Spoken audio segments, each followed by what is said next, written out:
দর্শক আসসালামু আলাইকুম। সবাই নিশ্চয়ই ভালো আছেন। তো আজকে আবারও চলে এলাম লোভনীয় একটি রেসিপি নিয়ে। আজকে আমি আপনাদেরকে বুট ভেজে দেখাবো, অর্থাৎ বাদামের সাথে যে বুটটা থেকে যে বুটটা খেতে খুব মজা, ঠিক ওই বুটটাই আজকে আপনাদেরকে ভেজে দেখাবো। এখানে আমি 1 কাপ পরিমাণ বুট সারা রাত ধরে পানিতে ভিজিয়ে রেখেছিলাম।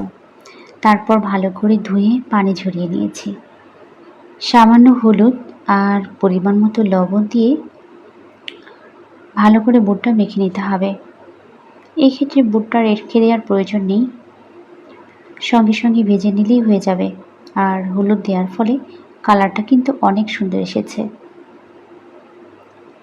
তেল গরম হয়ে গেছে, এবার বুটগুলি দিয়ে দেব।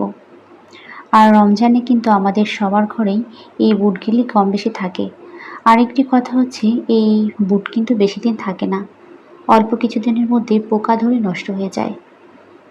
শুধু শুধু নষ্ট না করে এমন সুন্দর একটি খাবার তৈরি করলে ক্ষতি কী?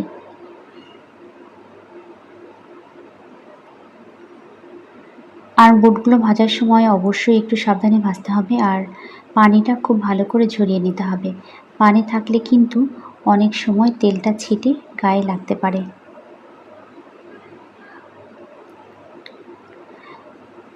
তো আমি মোটামুটি লালচে করে বুটগুলি ভেজে নিলাম।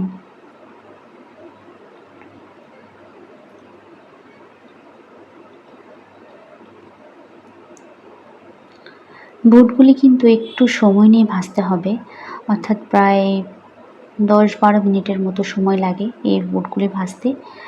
আর যখন বুটগুলি ভাজা হয়ে যাবে তখন সবগুলি বুট কিন্তু এভাবে ভেসে উঠবে। আর অবশ্যই চেষ্টা করবেন একটু লালচে কালার করে ভাজার জন্য। লালচে কালার না হলে কিন্তু বেশি সময় মুচমুচে ভাবটা থাকে না। আর এইভাবে বুট ভেজে কিন্তু আপনারা বেশ কিছুদিন সংরক্ষণ করতে পারেন। আর তাছাড়া এই খাবারটি এতই বেশি লোভনীয় যে যার সংরক্ষণ করার প্রয়োজন নেই, এমনিতেই শেষ হয়ে যায়।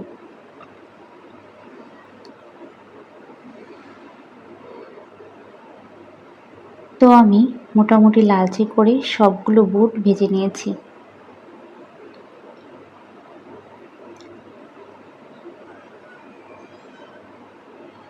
বুটগুলি কতটা মুচমুচে হয়েছে আপনাদেরকে একটু দেখানোর চেষ্টা করতেছি। এবার এই বুটের জন্য একটি মশলা তৈরি করে নিব।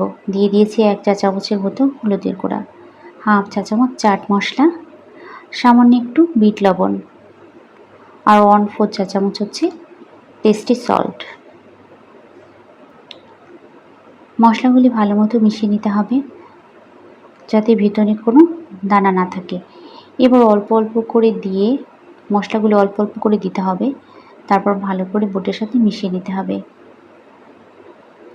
মশলা কিন্তু একসাথে দিতে যাবেন না, অল্প অল্প করে দিয়ে মাখালেই মশলাগুলি বুটের সাথে খুব ভালোভাবে মিশে যাবে।